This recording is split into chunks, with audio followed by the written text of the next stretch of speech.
beats, the flow, the rhythm. All movement starts from the streets. Streets A&R Podcast.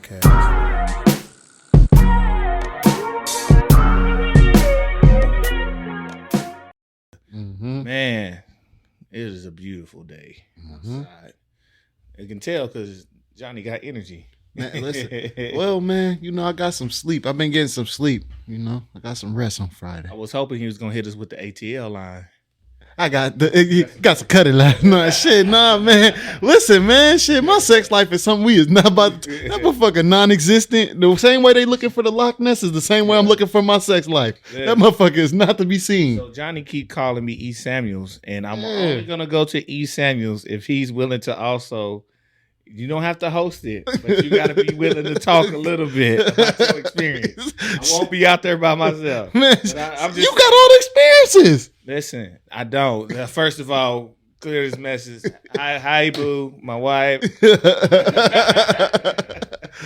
Hey, y'all. I love all y'all. Well, I love some of y'all. I like most of y'all. That part. I don't think it's screw anybody. I don't think so. I don't think so. I don't got nobody I'm like that with. Even the one that stopped talking to me. I know if I seen her, I'd be like, I couldn't be mad. I told you this when we had the Michael B. Jordan. I can't hold that stuff. I just cannot. So it's all good, man. Man. Back to the other streets, man. Welcome to Streets A&R Podcast, man. It's your host, Giddy Jicky with it. It's your other host, Johnny No Good. And we feeling good, as you can tell. Yeah. Shout out to the young God in the back, making it happen for us, man. Y'all shoot a prayer up for us, man. We trying to get this thing right in 2023. Man. The devil been trying to keep us down.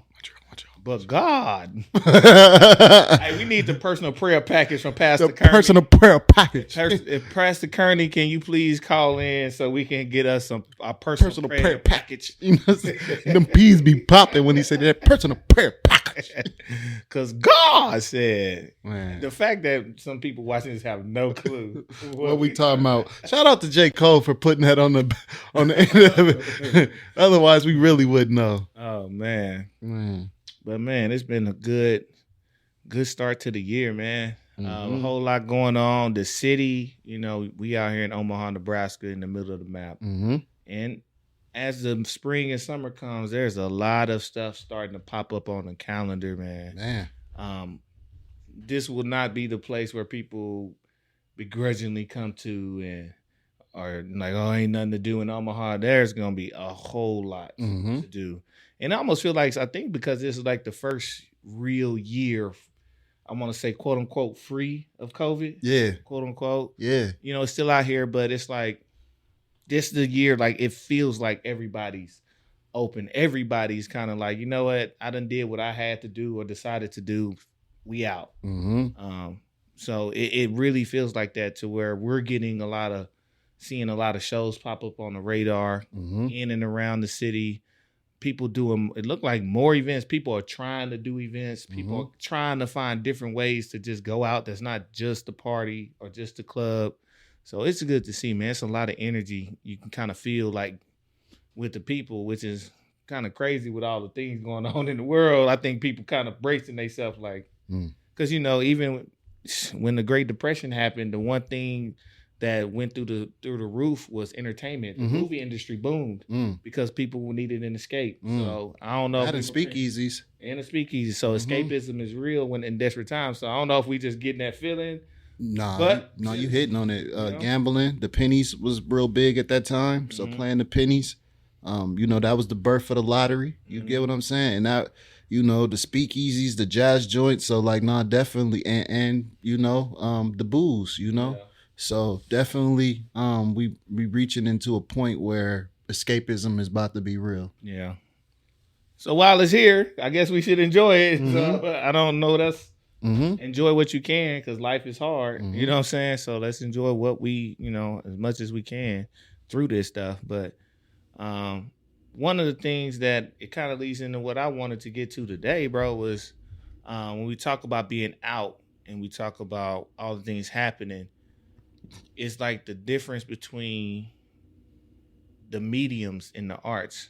So listening to, you know, us talking about music, like it's one thing to experience music and listen to it. But it is a completely different thing to be in the setting with an artist and experience the artist and the music. And I kind of wanted to get in here and talk about, you know, what it means to really perform, how we interpret a performance, and even some of the tidbits of what we think some of the best performances we've seen that I've experienced in my life, and why they were great to me. You know what I'm saying? It's funny because I distinctly remember Earth Gang talking probably 2022 in an interview, and they mentioned, they was like, you know, it was like, oh, we getting ready to go on tour, you know, getting out of the pandemic. It was like, listen, it was cool because a lot of artists got to pop off, people got to be creative. But when it comes to getting your fans and hitting the road, it's a different monster. You have to know how to put on a show. It is no longer you just sitting with a microphone being able to record and re-record and try again. You have to go and give them something if you want to keep them. And I think it's important to take in, I think you hit on it, it's the performing arts. So it is a art form in itself to perform. Even if you're performing music, it's a performance. So I want to talk about some, I don't want to say do's and don'ts in this too, but using the examples of people that we've seen. My biggest thing with listening to new artists, because, you know, I love new artists. I love finding new talent. I think my biggest thing is when I see a new artist, that first step on stage or pre-step on stage, how do you capture my attention? How do you capture my energy? And I've seen this done a number of ways, bro. But you have to have something that grabs the audience that be like, hold on, who is this? And it can't be something as simple as you just walking out on stage and saying your name. That does not, literally, it almost is a turnoff. It's definitely a turnoff, and I think I'll let you get into what that looked like. But stage presence and commanding the stage and confidence with the mic go a long way. I think that one of the hidden gems in life is just understanding that it's harder to convince a person one-on-one than it is to convince in a group setting, and that people naturally have a confirmation bias. So what people are doing around them are the things that they feel like other people know better than they know their own individual self. So in group environments and group settings, it is very, very easy to demand crowds to throw your hands up in the air, but you got to say it with conviction. And there's a certain level of comfortability that you have to get with demanding of power like that. Performing on stage and having control over the masses of people, control or influence is interchangeable in the psychological, just in the psychological world. But to have that much influence over what people do in a crowd or in crowded environments is a lot of responsibility, man. And it's something that people have to get comfortable with. Yeah. And I think just, you can tell if somebody's coming out either unsure or nervous instead of just coming out to present their best. I'll give an example. One of the shows, and I'm gonna do this, I'm gonna just go between example and explaining, but I remember a show the first time I saw Jon Bellion. Jon Bellion, for people who don't know, especially in our culture, Jon Bellion wrote Monster by Rihanna. But he's also a performer. He raps, he kind of sings. It's like that new age pop sound that's a little different from mainstream. He kind of is a king in that sound. And the first time I saw them perform, they basically did a 1-by-1 band member build the beat. They just put the general bass down, then the guitarist came out and start going. Then the drummer come out. Then the lead guitarist would come out. Then the keyboardist, pianist would come out. Then the backup singer come out. And then John, and it's by the time he gets there, you're grooving because you're feeling every element be added to the show, be added. Then boom, he come out and now they rocking. But they got you because they started. It was a build up. You know what I'm saying? To essentially to your peak, to your climax of that song. But that's the intro. It has to be something that makes you pay attention. Like, what y'all doing? Like, oh, oh, y'all coming blunt. Oh, this they building up. So now you anticipating the lead. You anticipating the main. But that was a great intro, bro. Like just, and I distinctly remember that because I haven't seen anybody intro like that. You know,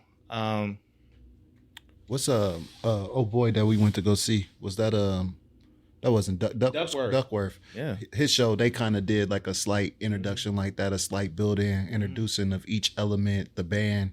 But it wasn't like that, like a slow, super slow build and kind of letting each individual element grow. But I appreciated that about his performance. Yeah, but for somebody like I know Duckworth, you weren't particularly familiar with him. How did that capture your attention at least? Be like, oh, all right, what they finna?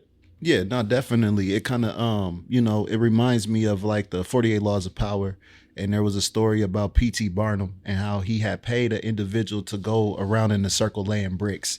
And after a while, other individuals just grew in watching this person lay bricks. And I think that that's kind of what it is a lot of times familiarity breeds contempt, but familiarity breeds a pattern that people can recognize. And then as that pattern is set, you can either then maintain that pattern, which is powerful, or you can choose to break that pattern, which is even more powerful because it's been established. So it definitely did a great job of introducing him as an artist. I loved the elements of his live music that was incorporated into the show, and he did a great job of just they had a great vibe. You can tell that they've been playing for a while. There was a lot of trust on it, so it was a great experience. Yeah, and getting into past the intro, like the flow, him understanding his set to the point of artists really need to understand that unless you got that type of wind, you can't just do all your hype songs. You're going to get tired. 'Cause adrenaline plus the actual force it takes to do a bunch of hype music in whatever genre you're doing. If you're hitting a bunch of high notes as a singer, that's going to strain your voice. If you are high energy and you like to jump around, you can't just do back to back to back to back of those because you're going to get tired unless you are a triathlete, right? And if you have live instrumentation, you have to think about your musicians and giving them a break as well, giving them a cool down in the middle of that some kind of way. So those elements are important, and it helps you to tell a story. Like the one thing I love, like using Duckworth as an example, he will bring you to a vibe. It was like it was a journey in the music. It wasn't just, oh, here's my next song. And this song, even them playing and interluding into each song and weaving it, that is a live art form that takes extreme practice. And that is one of the biggest differentiators between artists on the road. You can tell who tries to practice and who just has somebody pushing some buttons and I play my next track. And that goes into the showmanship. So unless you love the artist, that shit looks bad on you. So it doesn't mean you have to have live instrumentation. You can do this with your DJs, but you need to have, even if you have a DJ you're not familiar with, giving them the set, them saying you can do some cutting and scratching in here, you can do this. Think about your set in that format of how is this going to be a show and an experience for the audience. We already got your music. That part.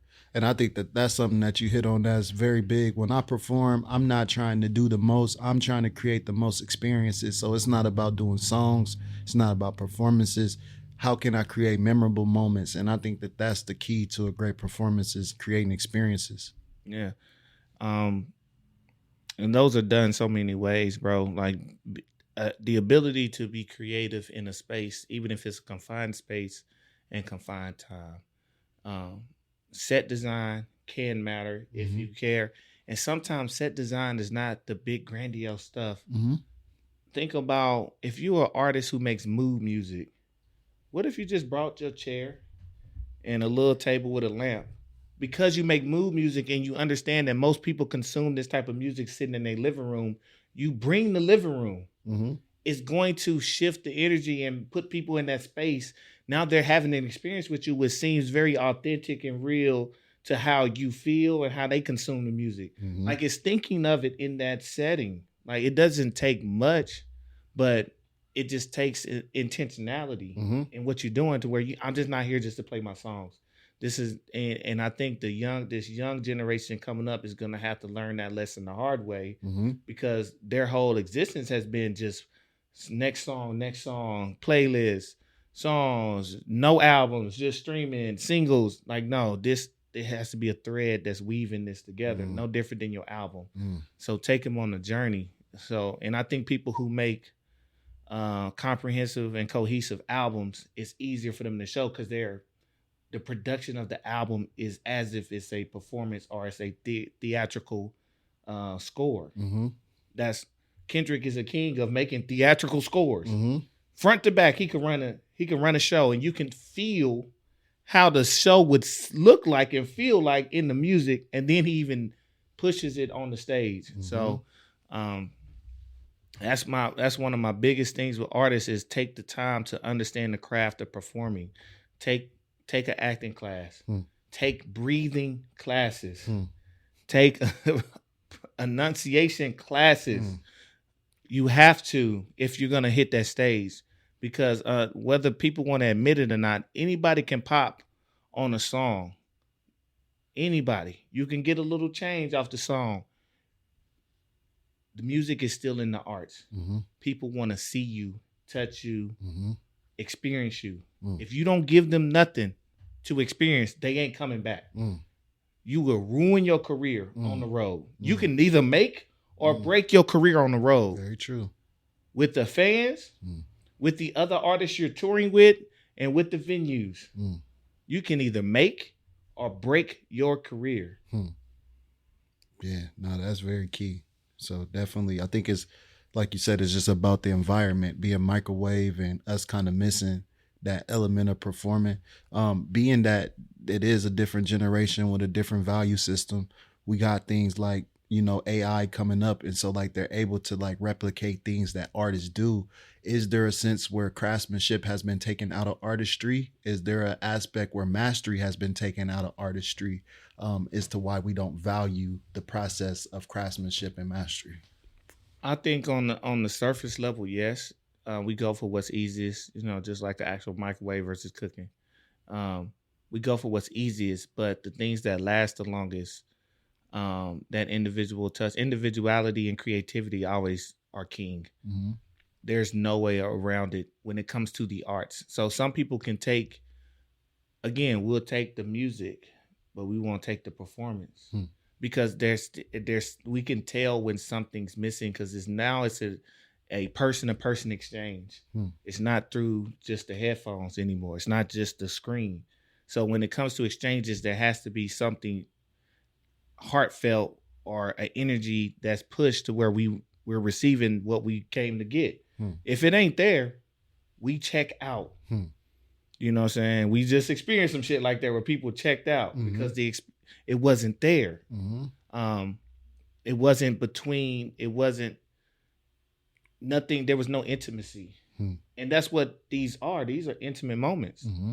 This is somebody pouring out their creativity, their artistry to you as you absorb it. And you can, a lot of times when artists are grateful, you can feel it. You can feel that they enjoy doing this. Even if they have stage fright or have anxiety, you can feel them keep going because y'all are there. So if that's missing and everything has been cheap and your whole process has been shortened and you've gotten instant success without having to work and understand these things, you haven't had to do 12-minute sets on these tours. You haven't been invited to a tour to know how it feels to travel, and now you got to actually take care of your body and your voice on the road. We can tell when you hit the stage. We can tell. You got to earn your stripes in this.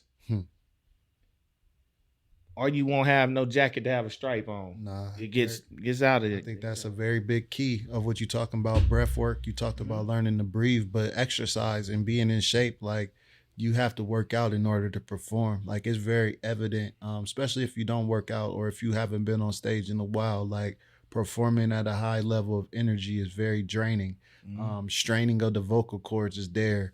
What's your recovery look like? Are you drinking, honey lemon tea and stuff like that to try to re-soothe your voice to get that, so it's definitely different as we start to look into a professional mode. And it kind of, one thing this kind of remind me of is The Miseducation of the Negro by Carter G. Woodson. And one of the things he talked about is like, because people are naturally gifted in the area, they fail to go get classical or technical training in that area. And I think about a lot of people, myself included, you know, who don't have technical training in areas that we have natural talents and gifts in. But then when you combine that training with that natural gift and talent, it can expose you to so much more. So I think it's definitely important that we continue to grow and develop our skills, man. Yes, sir. Yes, sir. I think for me on the performance, I think we kind of covered, and then of course your booking and how you finish the show. That's your last statement. Finish it. That's typically the last thing they're going to remember. And that's typically the thing they're going to say, whether this is a good show or a bad show. Pay attention to those things. I don't even know how to stress how important it is of performing to gaining a crowd. I'm going to say one, I ain't going to mention the main artist, but I remember being here in Omaha and both performed. So Infinite Loop and Skyree. And they were not the headliners. They were on, somebody else was on tour. They got them to perform. I shit you not. After the show ended and they were basically meet and greets, 70% of the people doing the meet and greets went to go talk to both and not the main artist. I sat there and watched it because they put on a show. They put on a performance. You know, Nate is working the sound, but he's into the show. He does his sound effect. He doing his thing. He captures you. They're being funny. They're being personable. They're grasping the audience. And I watched that versus the main artist who didn't necessarily do that. And I watched after the show, everybody went to them, the local talent. It's important. It don't matter if you the one that got them there, you'll lose them. Yeah, and I think what you hitting on is important because before we started the show, you was like, you know, what's some of the best performances that we may or may not seen, and some of the best performances I've seen have come from people who've not national artists. Like one of the best performances that I saw literally just came from me being out there in Seattle the other week, you know, with the One Vibe, Africa Vibe, and the brother Providence. His group is amazing, bro. Like that was a phenomenal performance, you know. So it's important to hone your craft, you know, and to know that it's never too late to keep working on it, you know, big or small. You don't know what stage, if it's a person's first time seeing you or they last time seeing you. Yep. And on that note, bro, so as far as I'll say it's one of the best shows, I talked about John Bellion. Not gonna lie, bro, that Jadena show when I was in Anaheim, masterfully done. You know, the theatrics, the stage, the set design, even to the point because he had branded himself in a certain image, the audience came in the image in which he branded. Hands down, the best dressed show I've ever seen. Artsy, but classy, but creative. Hands down, the best. It was fur mink vest out there, which, you know what I'm saying? Like, I'm like, hands down. And I was clean in the bitch. I ain't gonna lie. I was sharp. Boy, I wasn't playing no game. I had them. I heard they be coming out for the dinner shows. Listen, it was 85% women. If you fellas don't know, please go to the Jadena, but put your raggedy t-shirts up and your raggedy tennis shoes. Put some clothes on. But it was the whole show, like even having dancers who came in the crowd were doing some like West African tribal dances in the crowd to segue to another section of the show to, you know what I'm saying? Like it was an experience. He made sure you got an experience. Just at the House of Blues and didn't need a bunch of lights. He did what he had to do. And you know, that's more when it costs and things like that. That runs your cost up. You paying people, but it's worth it. Because I promise you, there's people who probably just got drugged to the show. Like, nah, this was a show. I'm gonna go to, even if I don't listen to his music, I'm gonna go to his show. So that, and on a smaller scale, I was just in LA, and I told you I ended up just searching some stuff. The branding wasn't all that, but I looked at like, okay, it's a drummer led band that does like Chicago house music. Okay. Me, I know drummer led bands, there's a different rhythm to the music if they're the producer that I'm interested in. So I was like, let me go check this out. So I had my boy Elliot, DJ Ness with me, and I was like, we go into the show. We went to eat, went to a cool, literally went past Skid Row, and next thing you know, we in this random arts district in LA. Like, whoa, all right, it's people out on a Wednesday. So we go into this place called Resident LA, and it's this group. There's Watkins Music. Kid you not. First of all, the DJ set the scene because I'm like, all right, who we got was house music. So DJ going, he got on his fit like it's 1974, but he just looking at the crowd and he in it. He going crazy, right? So now I'm staring at him, staring at me, and I'm rocking with him. I'm like, yo, we going crazy. I didn't know he got you. You know what I'm saying? He was going crazy. He was mixing and blending. But then so even setting the stage for the main act is very important, which you should be complimentary of your main act. For all my young up and comers who are opening, especially you DJs, if you want a DJ style tour, do not play the major bangers that you know the main DJ's gonna play. You want to talk about career suicide because they'll tell everybody don't book them. They're gonna try to outshine you instead of you putting your own flair on stuff. They know you just trying to play the biggest stuff. That's career suicide, bro. So set the scene for the main artist. Main art acts got on there. Watkins Music, bro. Kid you not. You could tell they work together. Every element. Two pianists. Lead guitar, bass guitar, the drummer, lead singer, 2 lead singers, male and female, and an MC, a rapper. And it made even that, like you don't usually see 2 lead singers and then a rapper.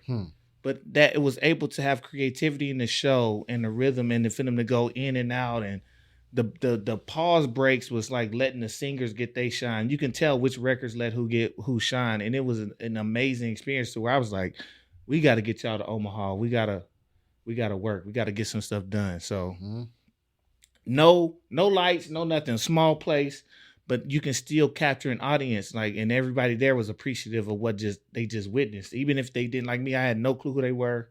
It was all good. So those are the things that we look for when we go out to these performances. That's the feeling. How am I gonna feel when I leave here? Do I feel like I got robbed and paid some money that I'm like, could have did this at home? Yeah, I mean, I think that just like you said, MCing is a very, very big part of it. And as we go, I think that just, I think about the performances that changed my life and shifted my life over the last couple of years. 2010, I was able to go and see the Blueprint 3 tour that Jay-Z was on with Trey Songz and Jeezy. That shifted everything. Seeing Jay-Z, and I was a fan of his music, but I wasn't the biggest fan of his music. But seeing the amount of control he had over the crowd, everybody knowing his music, the effect, it's the presence alone. Some things you can't put into words. Some people presence, you can't quantify in words what their actual presence means. Like some people, just by being close to them, you feel elevated, like you can do more, like you can do greater. Some people, just being close to them, you feel like you can do less. And so like, if your presence has the ability to quantify people around you, that's huge.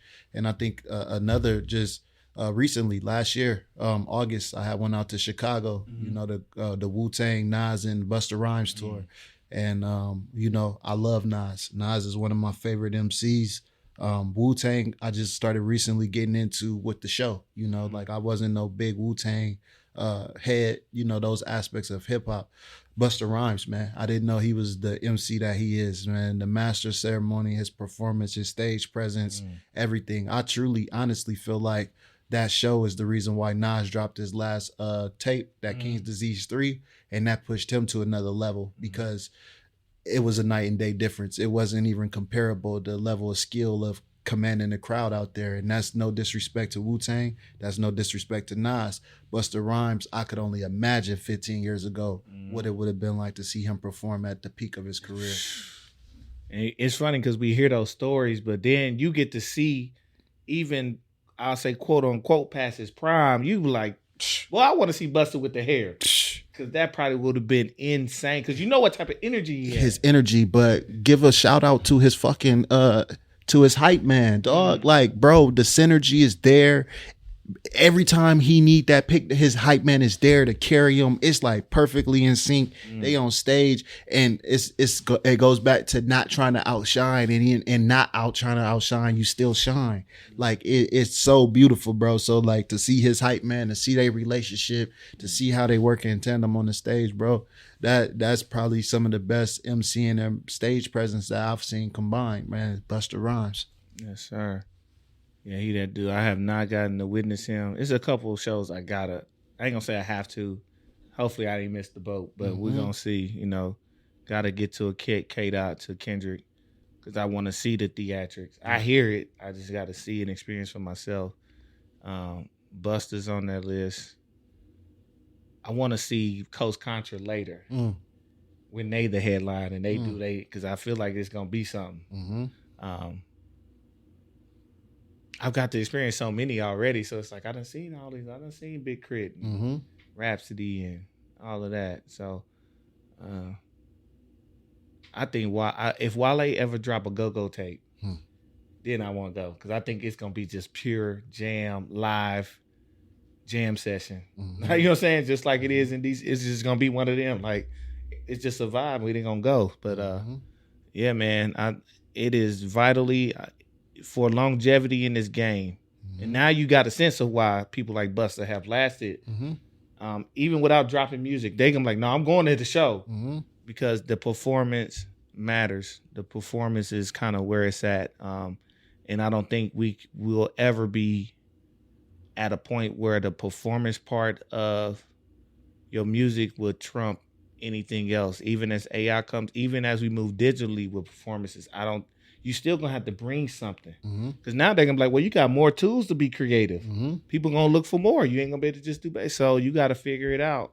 But that live performance, whether it's with live instrumentation or a DJ or digital, you can still feel it when the energy's there and the people are doing what they, really there for the folks, for the experience. So that part. And just keep that in mind, man. As we wrap up, one of my don'ts, man, that I just got to leave artists with, especially up and coming. I know a lot of us is coming from a different environment, but y'all got to please, when it comes to y'all engineers, have them bounce y'all down the performance version of y'all tracks, man. It is nothing tackier than listening to y'all perform over your own lyrics in the background. Like, we come for that performance aspect. So if I could leave y'all with anything as we wrap up, is just make sure y'all hit up y'all engineers and ask for that performance version of y'all tracks. Get an acapella version of y'all tracks. I mean, I know things is starting to go different now. We got, Serato got the stem packages and stuff like that. So it's going to be easier. But just as artists, it's the experience as a listener and as a connoisseur of music is horrible when you're rapping over your own music. Yeah. That was the main point why we wanted to have this discussion today. Don't do it. And if you don't have those tracks, then go get a real DJ and have them. Y'all need to practice with Serato, getting in and out of your tracks with your vocals, because you can do that on the fly now. And as a matter of fact, you can record it on your own and do it. So, you're not gonna. Very few artists sound like their studio version, so you can't have the studio version belting over your actual lyrics to where we can't hear you anymore. That is that might be the biggest turnoff in the history of, because now you're not performing, you're just on stage and we're listening to your tape.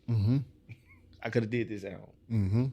So please get the performance tracks. If not, get you a real DJ who will get in and out of your tracks using like the Serato stem, so it allows people to experience you, not just your music. Again, this is about experiencing the artist.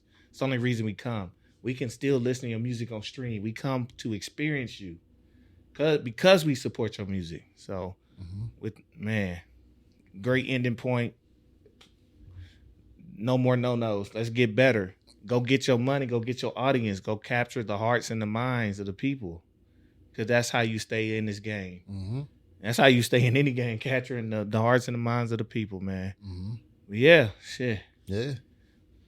With that, without further ado, man, y'all already know what time it is, man. Y'all make sure y'all hitting that like, subscribe, comment if it's something on here that y'all find. If y'all made it to this point of the theme, man, make sure y'all drop that Streets A&R in the chat. We looking forward to that Streets A&R in the chat, man. Yeah, man. Make sure y'all like, subscribe, share, follow, listen, watch, all of it, man. It's Streets. You can find us everywhere but Apple. It's Streets ANDR on social media, but it's Streets the and sign R.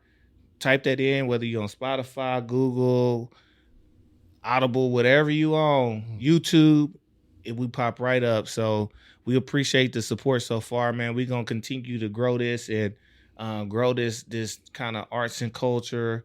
It's business, it's growth. We're gonna continue to tell you what we see, as the people who are kind of the A&R from a distance, So we want everybody to succeed or not, but we want you to have the chance. So do what's really best, do what's really best for your career. So this is what we see. We just want y'all to keep growing, man. We appreciate y'all. Shit. Until next time, man. It's your host, Giddy Jicky with it. This your other host, Johnny No Good. We out of here. Peace. Peace. The beats, the flow, the rhythm. All movement starts from the streets. Streets A&R Podcast.